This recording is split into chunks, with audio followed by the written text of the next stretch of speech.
సంచుల నిండా పూలు గోసుకొచ్చి సేను కాడికెళ్ళి తాతయ్య సాయబాను కింద బతుకమ్మ పెచ్చే రాగి పల్లెంలోన చెల్లెమ్మ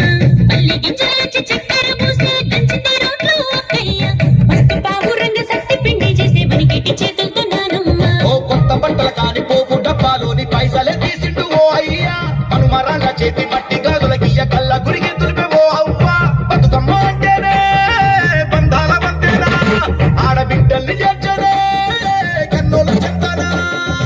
అక్క చెల్లెల్ని ఓ చోట చేర్చే గౌరమ్మ ఉయ్యాల నీకు గారాల ఉయ్యాల చెట్టి పొట్టెమ్మ ఉయ్యాల